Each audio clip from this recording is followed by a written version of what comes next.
Hello everyone, how are you doing? And happy new month to you. I hope you all are doing very well. Here is my client rocking this beautiful shift dress. So today I'll be showing you how I made this beautiful shift dress. So first you fold your fabric into four so that you can get both the front and the back parts. Okay, so I marked 3 inches for the neck width and 2.5 inches for the neck depth. The shoulder measurement, I also marked the shoulder slope. Then I marked the round bust measurement divided by 4. I added about 2.5 inches to 3 inches seam allowance. Then I have my armhole, the line meeting the chest line, yeah. Then my under bust, my waist, my hip. You could skip the waist, then the hip and the full length of the dress. My client wanted hers to be longer, so here is me just cutting out the extra, and the next thing is just to connect all the points. The truth is you don't have to add 3 inches seam allowance. You can make yours 2 inches depending on how you want it actually. So for the armhole curve, I just use my freehand to create that. So when I was done, I just cut out. Remember, these are 2 pieces. That's for the front and the back piece. So there's a way I will cut it. I will not just cut out the armhole, just as you can see. I will cut it as though I am cutting for the back. Then I will take out the one of the pieces, okay, before cutting out the front armhole. Then for the neck, I will just do the same for both the front and the back. Hope you understand. Just watch, guys, you understand what I'm saying. So I took out one panel, then I'll recut or reshape on the armhole. Since this is the front part of this dress, I will be opening up the folded part. Okay, I'll be cutting or taking out 3 inches. Yeah, I'll be taking out 3 inches, and that is what I'll be replacing with my second fabric. Okay, but before doing that, I put the two pieces together, the front panel and the back panels together, just to make a notch for the pockets, which I just did. And now I'm using the neck width, okay, to mark the part I'll be cutting out. This is just for the front piece alone. This is just for the front piece alone. So I'm using 3 inches. Like when you open it up, it is 6 inches, but just following the width of the neckline, I just, cut it down, marked it all the way down, and I cut it out. Then for the pocket, I just used the pieces I cut out from the, I think from the armhole. I'm using the pieces to make the pocket. Of course, you will need 4 pieces, and then the shape, you can create your shape. For me, I just place my palm on it and I create my shape.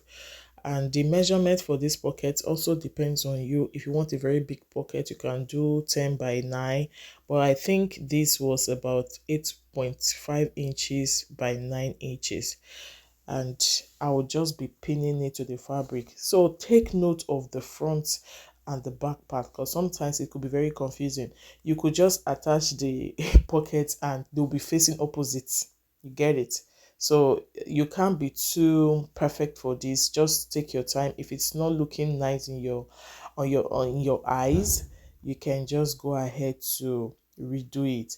So I'll be doing this for each of the panels, and when I'm sewing, I'll just go ahead to stitch down.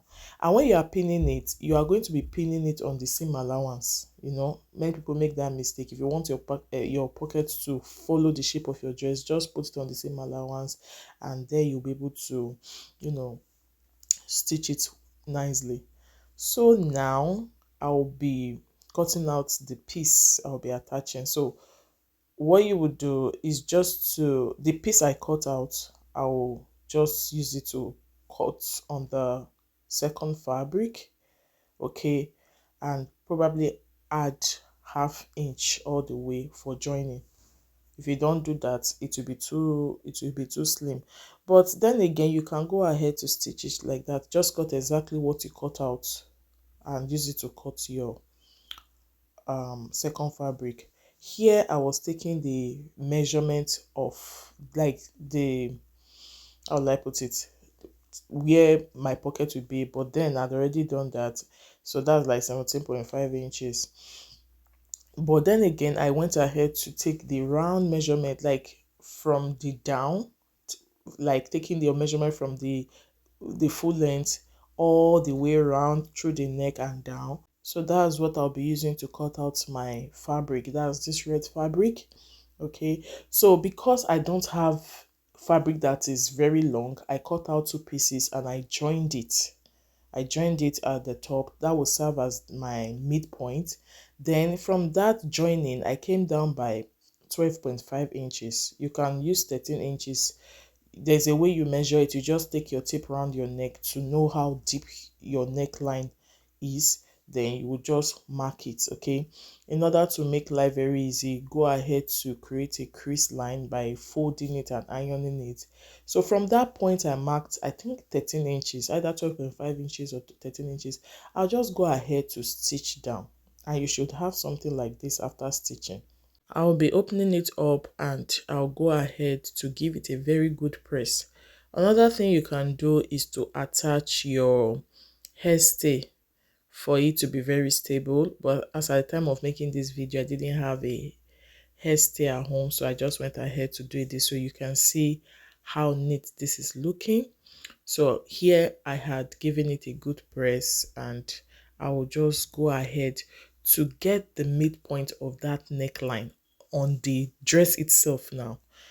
So I'm just going to notch that part, and I would pin this other piece. I'll pin it starting from the notched part on the neck. I'll pin it all the way down on one side, and I'll also pin it all the way down on the other side. Then thereafter I'll go ahead to stitch using my sewing machine. Can you see how this is turning it? Like it's beautiful, and I this tutorial is very straightforward. And don't also forget, this dress has a belt, so, or has belt, and I have just attached that. I didn't really explain that because it's quite easy. So the next thing now is just to attach my sleeve, and the sleeve is like a bell sleeve. I didn't really show the detailed tutorial on how I got the sleeve, but you will see the pattern drafting. I will be attaching a link to this video of a similar sleeve I made on one of my crop tops, so you can follow that video. You will understand better. So it's just your regular sleeve, but instead of making it straight, I just made it like a bell shape around the wrist area, and I went ahead to attach the sleeve. So here I was just looking at it. I noticed that the bust was a bit wide, so I sharpened it. I will first of all mark out like 0.5 inches. I will be cutting that part out because the edge of that paper was not very even. So from the top part, I will come down by 5 inches. Okay, and it also depends on the bust measurement of the client. Okay, so if you watch my basic sleeve videos, I think I have 2 or 3 on this channel.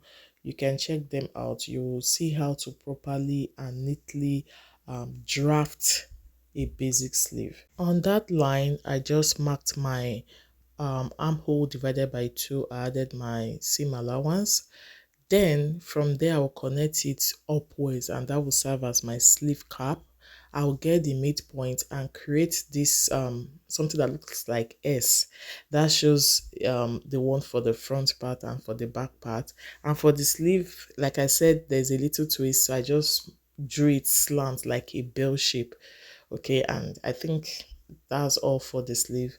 And here is the outcome, guys. I had to cut this paper into 2 so I can get the lower part of the sleeve, and here is the final look, guys. I hope I was able to explain this. And for the bottom of the shift dress, I just added this fabric just as seen on the picture. Thanks so much for watching, and I hope to see you all in my next video. Please do not forget to subscribe, like, comment, and share. Bye.